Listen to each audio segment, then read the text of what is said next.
Oke. Assalamualaikum. Bismillah, alhamdulillah, wassalamu Muhammad. Salam hormat bro, pas seduluran Selawasi bro. Ini adalah bulan April, ini adalah bulan yang keren dan istimewa untuk kawan-kawan pergerakan. Khususnya sahabat-sahabat PMI. Karena pada tanggal berapa? 17 April lahirlah PMI.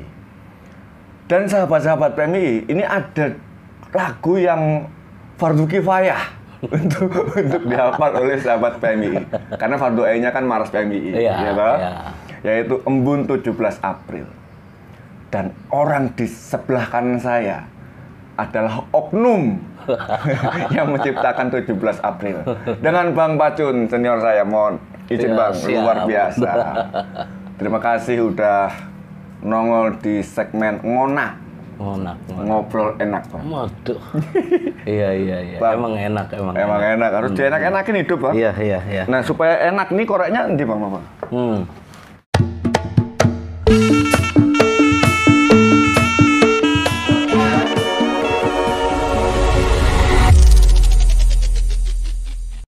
Boleh Bang, kita cerita-cerita ngobrol-ngobrol sebentar tentang 17 April. Dulu proses pembuatan atau pembikinan karya ini gimana?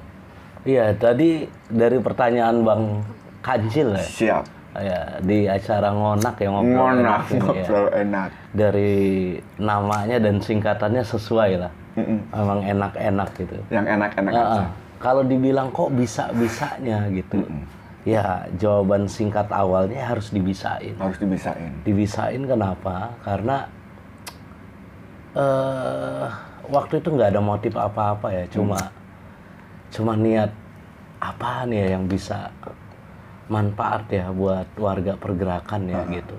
Dan nggak pernah juga terpikir ini diterima atau enggak, udah buat aja. Berkarya aja, yang penting bisa manfaat. Kalau ditanya prosesnya, memang tepatnya waktu itu tahun 2007 ya. 2007. Tahun 2007 waktu itu. Waktu itu kebetulan kita buat namanya KP Hybrid ya. KP Hybrid. Pemikiran kaum muda ya, dari lintas sektor dan lain sebagainya. Itu di mana tuh? Kafe? Itu di Kampung Hutan. Oh, Kampung Hutan, belakang kampus? Iya. Kampus UIN coy? Kampus UIN, iya. UIN. UIN Sifutat, iya. Waktu itu yang punya kafenya itu ownernya Bang Alamsa M. Ja'far. Oh, Alamsa. Ya, hari ini peneliti senior di Wahid Institute ya. Itu saya ikutin tulis-tulisan beliau. Betul. Nah, terus juga di support, di backup, disemangati sama Mas Anom. Anom Surya Putra ya. Waktu itu fasilitasin, ayo bisa gitu. Nah, malam itu pulang dari kafe ya, pulang nguli ya. Terus ngopi-ngopi santai di atas rumah. Waktu itu istri hamil 7 bulan. 7 bulan. Anak yang keberapa? Anak yang pertama. Oh, yang pertama. 2007 itu ya. Okay. Anak yang pertama. Terus ngelihat istri, wah, lagi ngandung ya, mengandung. Terus dari kafe itu ke rumah sambil mikir aja. Apa nih yang bisa ya buat warga pergerakan umumnya ya, dan khususnya buat PMI, apa yang bisa kasih. Nggak tahu, ngelihat istri gitu kan buatin kopi, terus ngelihat istri yang lagi ngandung, coba bikin lagu tentang filosofi kelahiran. Iya, semangat antusias, optimis nyambut anak yang akan lahir. Terus juga menyambut waktu itu PMI yang akan ulang tahun ya. Jadi akhirnya inspirasi lagunya, terutama di liriknya, soal kelahiran. Soal filsafat kelahiran. Jadi saya hari itu coba jadi tua loh. Untuk kemudian kembali ke 1960 di mana tepatnya 17 April PMI lahir. Ya, berpikir situasi dan konteks peristiwa kelahiran saat itu seperti apa, memposisikan PMI seperti apa gitu ya. Buatlah lirik. Itu di tengah keterbatasan ya, karena waktu itu pun kita tinggal di atas, di lantai 2, lantai bawahnya jualan buku. Jualan buku, lantai atasnya kita sama istri sama calon anak itu. Iya, iya. Sekarang mondok ya, Bang? Sekarang mondok anak. Alhamdulillah. Udah di pesantren ya. Pesantren. Jadi beliau ini, Bang Patun ini dulu adalah sahabat saya adu balap lari di jalan. Di depan pagar, di belakang polisi. Iya. Dan lagu Embun 17 April ini akhirnya jadi lagu yang sifatnya fardu kifayah untuk sahabat-sahabat PMI. Karena fardu ainnya udah ada Mars PMI. Ya, berjuanglah PMI, berjuang, ya kan. Di lirik ini, Bang, Embun 17 April ini kata-kata yang paling disukain apa? Yang paling mewakili gagasan atau idealisme Bang Pacun, atau mungkin paling mewakili harapan pergerakan saat ini, Bang? Yang paling menginspirasi ya dan paling jadi gagasan itu saya cuma ingin menyematkan dan ingin memastikan, sekaligus juga ingin PMI itu seperti embun. Embun itu kalau dalam filosofi keikhlasan sangat satu makhluk ya, embun makhluk ya, satu makhluk Tuhan ya, makhluk Allah yang sangat ikhlas, gitu. Sangat ikhlasnya. Saya kebetulan juga jadi ustadz ya, usaha tani dagang. Saya nanam talas dari lama loh. Betul. Gitu, saya perhatikan embun itu nggak pernah bosan, nggak pernah kecewa. Nggak pernah kemudian protes untuk tidak kembali melakukan rutinitasnya untuk jatuh di daun talas, walaupun daun talas menyampaikan dia begitu saja. Gitu. Daun-daun lain nerima dia, tapi saya perhatikan embun itu di daun talas itu dicampakkan. Tapi nggak ada sedikit pun kebosanan untuk kemudian dia protes, udah gua nggak mau nempel lagi, gua nggak mau jatuh lagi di daun talas, karena embun itu kalau di daun talas ya udah langsung dicampakkan begitu saja, nggak nempel. Yaitu keikhlasannya. Terus embun itu menurut saya juga satu simbol kesejukan juga. Satu simbol kesejukan karena ya PMI lahir dan hari ini harus jadi penyejuk. Di tengah ya kondisi yang hari ini panas, dan sejarah kelahirannya pun begitu. Makanya di liriknya itu, akulah embun, titisan tradisi. Itu filosofi kesejukan, keikhlasan, melawan matahari, mencipta pelangi. Bagaimana melawan tapi menciptakan keindahan. Hari ini rata-rata kata melawan itu kan menciptakan kerusakan, protes, penuh dengan kebencian, gitu. Bahkan pembunuhan. Nah, embun itu melawan matahari tapi mencipta pelangi. Tapi justru dengan pelangi. Iya, jadi ketika melawan efeknya malah melahirkan keindahan, warna-warni. Gitu. Sesuai juga dengan konteks peristiwa saat itu, di tengah banyak organisasi dan situasi politik yang panas hari itu, PMI hadir itu ibarat oase kesejukan lah, kira-kira gitu itu. Yang paling berkesan itu dari sekian banyak lirik. Gitu. Berarti kalau embun itu adalah pelangi, maka daun talasnya itu embun itu adalah PMI ya kan? Daun talasnya itu siapa, Bang? Yang mencampakkan. Ada nggak? Iya ada. Ada aja. Ada. Tapi kan prinsip ketika embun itu, dia walaupun hanya sepintas dicampakkan, tapi tetap ada manfaat. Gitu. Itu daun itu kan yang membuat segar gitu kan, ketika siang itu ketimpa matahari, diterima sama klorofil daun itu kan. Itu kan embun itu yang bantu akhirnya zat klorofil ini jadi aktif gitu ya, jadi lebih hijau, lebih segar gitu. Selain memang dari akar, dari pupuk. Nah, yang mencampakkan itu ada. Tapi kan kembali lagi ya punya prinsip ya, embun itu tadi nggak akan pernah bosan menyapa gitu selama ada kemanfaatan. Bahkan ketika dirasa tidak manfaat pun dia akan terus hadir.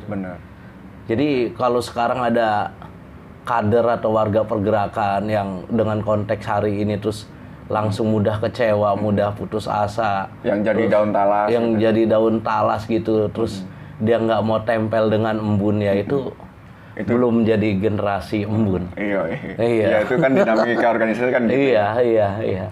Oke, guys. Saya itu mencuri diam-diam tulisan beliau. Nah, ini ada lirik embun 17 April. Coba kita izin bedah ya, Bang ya? Iya. Bedah per baitnya. Saya akan bacain.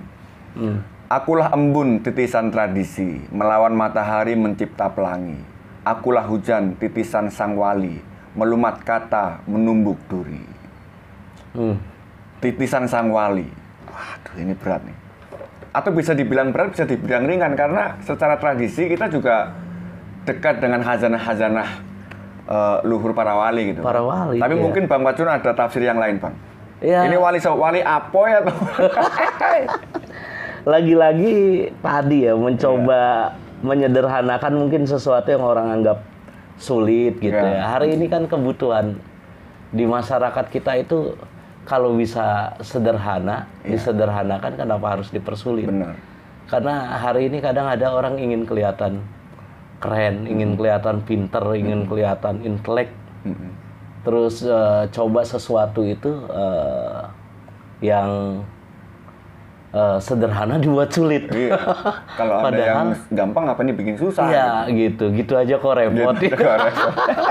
Nah, itu akulah hujan titisan sang wali. Lagi-lagi saya sebetulnya lebih melihat fungsi dan manfaat hujan. Gitu, hujan itu juga sama. Dia akan membasahi setiap bumi tanpa pilih tumbuhan tertentu, tanpa pilih lahan atau kondisi dan tempat tertentu gitu. Ketika hujan dia akan basahi semua gitu. Nah, efek dari hujan itu jelas manfaatnya. Itu menyuburkan gitu. Akhirnya tanaman jadi terjaga kesuburannya.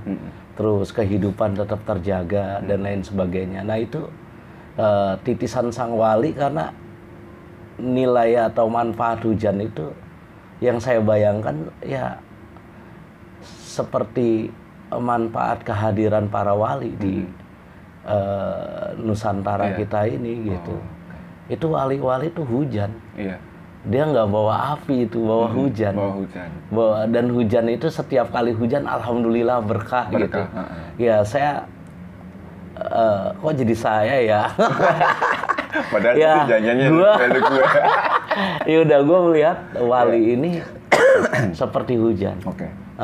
Jadi lebih, kenapa titisan sang wali gitu? Ya hujan ini seperti sang wali, dan PMI itu memang membawa semangat-semangat nilai-nilai Islam kenusantaraan. Betul. Menjaga itu. Gitu. Berarti saya ikut gue.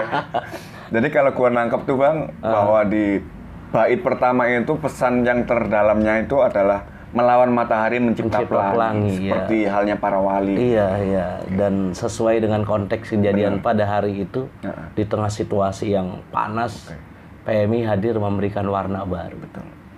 Bait kedua.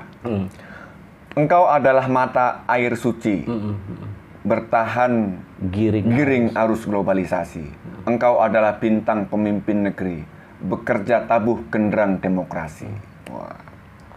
Mata air suci. Kalau di Jawa itu gini Bang, air itu ada 3 Bang. Yang pertama Tirto, yang kedua Banyu, yang ketiga air. Kalau Tirto itu adalah air yang dipakai untuk bersuci, untuk wudu, untuk mandi junub gitu. Itu Tirto. Tapi kalau Banyu itu buat dikonsumsi, buat minum, buat masak. Tapi kalau air itu untuk dimanfaatkan dalam kehidupan, misalnya untuk bertani, bercocok tanam. Jadi ada tiga derajat air gitu. Nah, tapi meski si Tirto, si Banyu, si air itu diterjemahkan dalam bahasa Indonesia jadinya air doang. Iya. Si PMI itu ada di level mana Bang? Antara Tirto, Banyu atau air? Air. Kalau di konsep Jawa kan air kan untuk dipakai untuk irigasi macam-macam. Ya PMI itu harus seperti air. Air ya. Yang bisa manfaat lebih banyak untuk orang banyak, bukan untuk diri sendiri. Kalau Tirto kan bersuci lebih ke individu, personal. gitu. Terus kalau misalnya di setelah Tirto apa tadi? Banyu. Banyu itu kan konsumsi lebih ke personal juga, tapi lebih kolektif keluarga. Nah, tapi kalau air ini kan untuk kehidupan, untuk bertani bisa, untuk ya dan lain-lain lah. Air itu ya, PMI itu seperti air, makanya.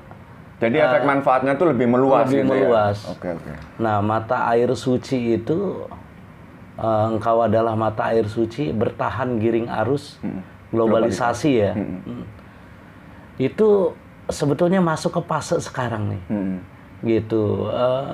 Ada pertanyaan-pertanyaan dasar, ini globalisasi kok begitu mengglobal ya.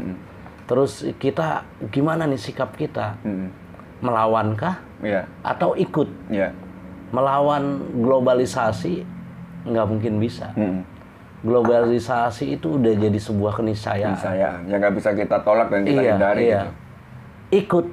Ikut arus globalisasi, ya kita jadi bagian. Aksesoris kita ala barat, pemikiran kita ala barat, ala Timur Tengah, pakaian juga aksesoris semua ala sana. Itu ikut namanya. Nah, giring arus globalisasi ini, bagaimana kemudian globalisasi ini kita jadikan alat untuk kemudian kita giring dan ambil manfaatnya. Digiringnya ke arah mana? Kenapa? Digiringnya ke arah mana tuh globalisasi? Ya, giring ini kan dalam artian kita memanfaatkan. Jadi yang menggiring untuk jadi satu alat yang kita manfaatkan, dan kita tetap nggak dibilang kuper karena kita jadi bagian dari warga dunia yang gaul gitu kan. Tapi nggak kehilangan identitas karena kita cuma memanfaatkan itu, menggiring itu, menggiring untuk sesuatu yang manfaat gitu. HP itu kan budaya global tuh kan. Ya kita mau giring kemana gitu, tergantung kitanya gitu. Jadi gini Pak, misalnya kalau di sini kan ditulis bertahan giring arus globalisasi. Kalau gua nangkep itu si globalisasi ini ibarat sekerumunan kambing gitu kan. Terus kita giring dia untuk menuju satu arah, satu titik. Nah, titik untuk menggiring globalisasi itu pada akhirnya akan ada di mana gitu? Gitu. Titik gimana kita giring? Ya di mana akhirnya globalisasi itu tidak lagi menjadi subjek, tapi menjadi objek gitu, yang bisa menghadirkan sesuatu kemanfaatan buat kita. Subjeknya tetap kita. Subjeknya tetap kita. Artinya misal kayak hari ini gitu, ini kan Bang Borju sudah memadukan menggiring globalisasi nih, gitu. Aksesoris ada belangkonnya itu kan lokal, gitu. Terus ada celana panjangnya, ini kan sejarah baru. Setelah zaman Belanda lah ya, dulunya kan kita sarungan gitu kan. Nah, Bang Borju nggak anti ini, tapi memanfaatkan ini biar berpakaian lebih simpel. Terus pakai ini juga ada identitasnya gitu kan. Ya jadi globalisasi ini lagi-lagi digiring pada posisi tadinya dia seperti subjek yang akan ngatur dan gerus kita, ngiring kita kemana aja dia mau, tapi kemudian kita giring pada satu titik dia jadi objek. Siap. Kitanya yang subjek gitu. Cakap itu yang kedua. Iya. Mantap bro. Tadi beliau manggil saya Bang Borju. Itu adalah panggilan kesayangan sahabat-sahabat PMII di Ciputat dulu. Iya. Meskipun sekarang kita lagi podcast di Sarang Proletar. Ini di markas Marginal, Taring Babi. Jadi ada Borju di markas Proletar. Ini baru kali ini terjadi, Pak. Tapi nggak apa-apa. Yang ketiga. Wahai sejarah, saksikan kami tegak berdiri, damaikan samudera meluluhkan tirani, khidmatku untuk rakyat dan ilahi, demi pertarungan yang kita menangi, dan pertempuran yang belum kita jalani. Apa tuh Bang? Pertempuran yang belum kita jalani itu apa? Kayaknya semuanya kita udah perang habis-habisan, emang ada lagi perang yang mau kita hadapi? Nah ini kan masih bersambung ke tadi ya. Engkau adalah mata air suci, gitu kan, bertahan giring arus globalisasi. Engkau adalah bintang pemimpin negeri, bekerja tabu genderang demokrasi. Nah itu udah hasil giringan tuh tadi. Kita sudah jadi posisi subjek. Nah wahai sejarah, itu sebetulnya titik di mana kita sudah punya eksistensi. Saksikan kami tegak berdiri. Udah kokoh tuh karena kita sudah mampu menggiring arus, bukan ikut arus atau bukan ngelawan. Saksikan kami tegak berdiri, damaikan samudra, meluluhkan tirani ya. Samudra ini kan kalau diumpamakan maha luas ya. Artinya kita udah sanggup megang dunia tuh gitu. Meluluhkan tirani ya itu memang cita-cita kita juga. Nah, hikmatku untuk rakyat dan ilahi ini juga penting. Kenapa nggak Tuhan dulu baru rakyat atau umat? Kenapa nggak Tuhan dulu baru manusia? Ya ini penting kita ungkapin karena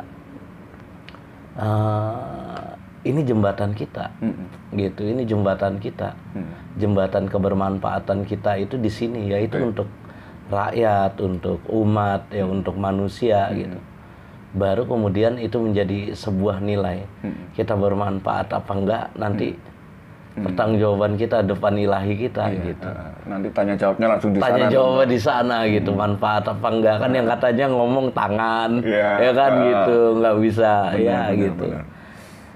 Demi pertarungan yang kita menangi dan pertempuran yang belum kita jalani. Nah, ini lirik pertama saya mesti kasih informasi dulu. Ini bukan lirik saya. Ini lirik dari almarhum ya, Gus Im. Ya, dari Gus Im. Di buku Tikungan Kapitalisme Global itu ada salah satu bunyi seperti ini: demi pertarungan yang kita menangi dan pertempuran yang belum kita jalani. Dan waktu itu yang menyarankan lirik ini Mas Anom. Mas Anom. Iya, ini gimana kalau dicantumkan gitu. Terus saya bilang, wow, iya ini. Gitu, pertarungan yang kita menangi itu, pertarungan itu masih identik satu perkelahian atau yang kecil. Yang kecil.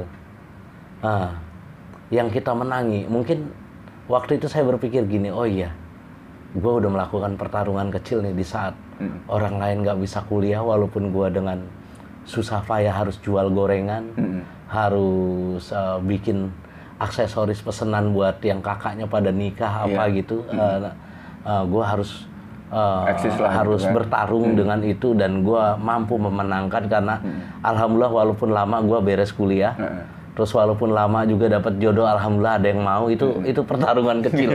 Dan sekarang udah punya 5 anak. Udah punya 5 anak gitu kan. Itu pertarungan kecil.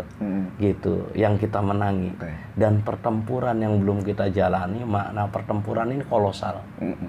Kita semakin secara waktu itu ke depan akan semakin berat berhadapan dengan suatu yang lebih besar, dan itu gua maknai itu kolosal. Terus sesuatu pertempuran itu juga itu kolosal, gitu. Dan di situ nggak bisa bicara gua, tapi harus bicara kita, gitu. Jadi dan pertempuran yang belum kita jalani. Nah ini secara kolektif penekanannya memang harus ada komitmen kolektif untuk menghadapi pertempuran-pertempuran yang belum kita jalani, bukan gua jalani atau saya jalani, gitu, tapi kita jalani, gitu. Itu di lirik endingnya sih seperti itu. Mantap, luar biasa. Jadi kalau bertarung itu adalah personal yang sifatnya mikrokosmos gitu kali ya. Kalau bertempur itu kolosal, makro. Iya, makro. Dan pertempuran yang belum kita jalani itu apa? Ya terserah Gusti Allah kasih pertempuran apa. Yang penting kita, yang penting itu harus kolektif. Mencipta pelangi. Dan harus kolektif. Benar. Semangatnya itu kolektif. Ini kayaknya harus diisep dulu. Luar biasa nih Bang Pacun. Saat ini beliau sedang membuka sebuah lahan untuk dijadikan sebuah lahan pendidikan yang berbasis alam, yaitu di Rumah Silaturasa. Iya, Rumah Silaturasa. Kapan-kapan kita akan ngobrol tentang Rumah Silaturasa. Iya. Bang, ada nasihat atau sugesti positif untuk sahabat-sahabat PMI sekarang, dan mungkin untuk ketua umum yang baru terpilih? Oh iya. Buat ketua umum yang terpilih, pertama selamat ya. Semuanya itu baik. Siap. The best semuanya tuh. Jadi yang terpilih ini bukan yang terbaik, gitu. Karena semuanya tuh baik. Yang terpilih ini bukan yang terkeren, tapi semuanya keren. Nah, yang terpilih ini kerennya ini, terbaiknya ini karena terbaik tadi kolektivitas. Semangat untuk kemudian melakukan proses-proses demokrasi di dalamnya, sehingga kemudian akhirnya terpilih gitu. Jadi yang terbaik ini semuanya, semuanya terbaik gitu. Dan buat ketua yang terpilih, karena semuanya terbaik, maka harus betul-betul mengusung semangat kolektivitas gitu. Tidak lagi apa ya bahasanya, istilahnya terjebak pada segmen-segmen kedaerahan atau segmen-segmen kesukuan atau apa, karena kita PMI, betul, Pergerakan Mahasiswa Islam Indonesia. Jadi harus kembali kepada Islam Indonesia, dan semuanya ini adalah terbaik yang harus dirangkul untuk lebih baik lagi gitu. Oke guys, itu hasil ngonak kita hari ini. Saya Lukman, disiarkan secara tidak langsung dari markas Taring Babi. Terima kasih Bang Pacun. Boleh minta sedikit? Apa? Siap. Ini minta doanya juga buat semua warga pergerakan. Minta doa dan dukungan, termasuk ke ketua terpilih dan pengurus besar PMII periode 2021-2023 ya, karena hanya 2 tahun. Doain ini mau launching album mini kompilasi. Ini saya mewakili warga pergerakan mohon izin berkolaborasi dengan Bang Mike dari Marginal Taring Babi, dan berkolaborasi dengan Suhu Jalanan, Guru Jalanan, Bang Anto Baret. Kita sedang menggarap album mini kompilasi Perisai Pelangi. Perisai Pelangi. Jadi nanti ada lagu Embun 17 April, ada lagu Kabar Damai Mas Anto Baret, ada lagu Jaga Sara, Saudara Selangit, dan ada lagu yang luar biasa yang mengusung kepahlawanan, semangat kepahlawanan, ada lagu Rianto. Lagu Rianto. Sahabat Rianto, Banser. Banser, ya, Ansor. Kira-kira begitu, Bang Burju. Nanti untuk tempat dan lain sebagainya menyusul. Terima kasih bro udah mampir. Salam hormat pas seduluran Selawasi. Wassalamualaikum. Waalaikumsalam warahmatullahi wabarakatuh. Saksikan kami tegak berdiri, damaikan samudra, meluluhkan tirai, hikmat rakyat dan ilahi, demi pertarungan yang kita meraih, dan pertempuran yang belum kita jalani.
Saksikan kami